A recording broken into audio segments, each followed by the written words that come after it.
जमानत की शर्तों का उल्लंघन करने का आरोप झेल रहे नवनीत राणा की तरफ से आज यहाँ पर जवाब फाइल किया गया, लेकिन जो बात उभर कर आई है कि उनको कोर्ट की तरफ से, पुलिस की तरफ से नोटिस ही नहीं दी गई थी। हमारे संबंध में इस समय बात करने के लिए हैं सरकारी वकील श्री प्रदीप घरत। सर, ये बताइए कि यहाँ से जो नोटिस जाना चाहिए था, जो उस दिन बताया गया था कि नोटिस इशू होगी और 18 को उनको जवाब देना है, तो नोटिस ही इशू नहीं किया गया। नोटिस ही इशू किया नहीं, इसके लिए मुझे अचरज हो गया, क्योंकि मुझे ऐसा बताया गया कि 124A सेक्शन को सुप्रीम कोर्ट ने स्टे दिया है, इसके लिए नोटिस इशू नहीं किया गया। लेकिन असल बात ऐसी है कि 124A को स्टे दिया है, सुप्रीम कोर्ट का ऑर्डर बाइंडिंग है, लेकिन जो इन्वेस्टिगेशन है वो सिर्फ 124A का स्टे हो जाएगा, तो वो सेक्शन अबेंस में रहेगा। लेकिन बाकी जो सेक्शंस लगाए हैं उनके मुताबिक जो इन्वेस्टिगेशन है वो चालू रहेगा, और अगर इन्वेस्टिगेशन चालू रहेगा तो उस इन्वेस्टिगेशन में ये बेल पे है। यानी आप कहना चाहते हैं कि पूरे मामले पे स्टे नहीं है? पूरे मामले पे स्टे नहीं है। इन पे केस जो है वो जब तक 124A का ऑर्डर सुप्रीम कोर्ट का आता नहीं, तब तक बाकी जो मामले हैं वो उन पे चलेंगे। तो जज ने क्या कहा आपके इस बताने पे? जज ने कुछ कहा नहीं, जज ने कहा कि 15 जून को सब चीज़ें देखी जाएगी, लेकिन नोटिस सिर्फ आज डेट दे दिया, कुछ भी मत प्रदर्शन नहीं किया। नोटिस उन्हें मिली नहीं थी, लेकिन इसके बावजूद उन्होंने जवाब तो फाइल किया यहाँ पर। हाँ, ये जो अभी पहला सवाल आपने पूछा, जज साहब ने ये समझने की कोशिश की, हमारा जो कहना है वो समझने की कोशिश की, लेकिन उन्होंने जो डेट मांगा उनके वकील ने, तो कोर्ट ने उनको डेट दे दिया और डेट 15 जून दे दिया। तो आपका ये तर्क बना हुआ है कि जो बाकी जो धाराएं लगी है उस पर मामला बनता है, और शर्तों का जो उल्लंघन किया है वो कहीं न कहीं ब्रीच ऑफ कंडीशन जो है वो बनता है उनके खिलाफ? ये मेरा तर्क नहीं है, ये कानून है।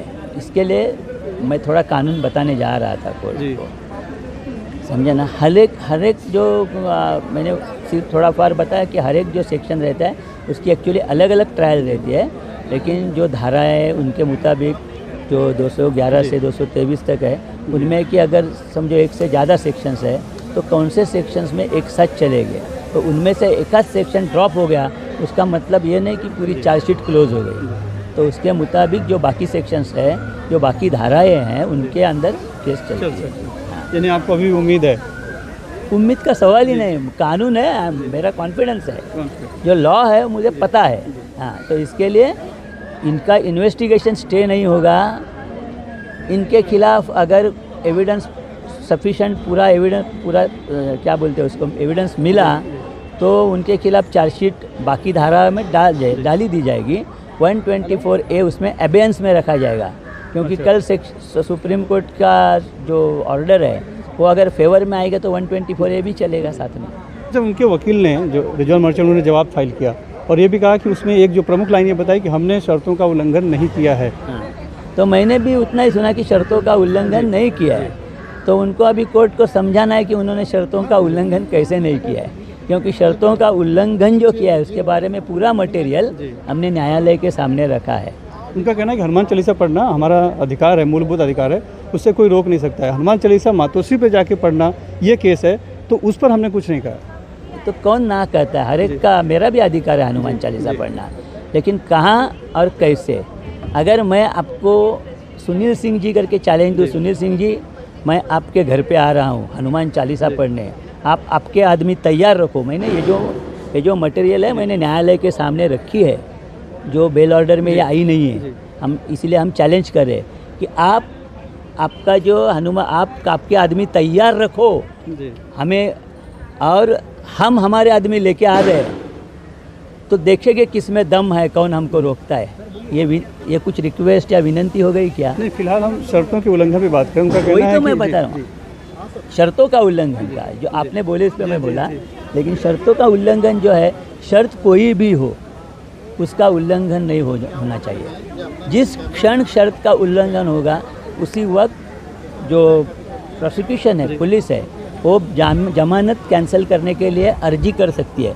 लेकिन यहाँ जमानत कैंसिल करने का सवाल ही नहीं है, क्योंकि जो ऑर्डर है उसमें ही लिखा गया है कि जिस वक्त ये कुछ बोलेंगे उसी वक्त इनकी जमानत कैंसिल हो जाएगी। तो सेपरेट ऑर्डर इनको नहीं, अभी जो ऑर्डर हमें चाहिए कि उनको कस्टडी में ले लो, उन्होंने उल्लंघन किया है। अभी सिर्फ सवाल इतना ही है कि हम बोल रहे हैं कि इन चीज़ों से उल्लंघन किया है। अगर न्यायालय का समाधान हो गया कि इससे उल्लंघन नहीं हो गया तो न्यायालय देखेगा, हम चैलेंज कर सकते हैं। उन्होंने हाँ, अर्जी के साथ एक कॉन्फिडेंशियल डॉक्यूमेंट भी दिया, वो एग्जाम्पशन से मतलब यहाँ पे पेशी से छूट के संदर्भ में था या जवाब के संदर्भ में था? नहीं, ये कुछ डॉक्यूमेंट मैंने देखा नहीं अभी तक। वो बोले कि आपको मैं कॉन्फिडेंशियल करके दे रहा हूँ, आप आपके पास ही रखना, पुलिस को भी मत देना।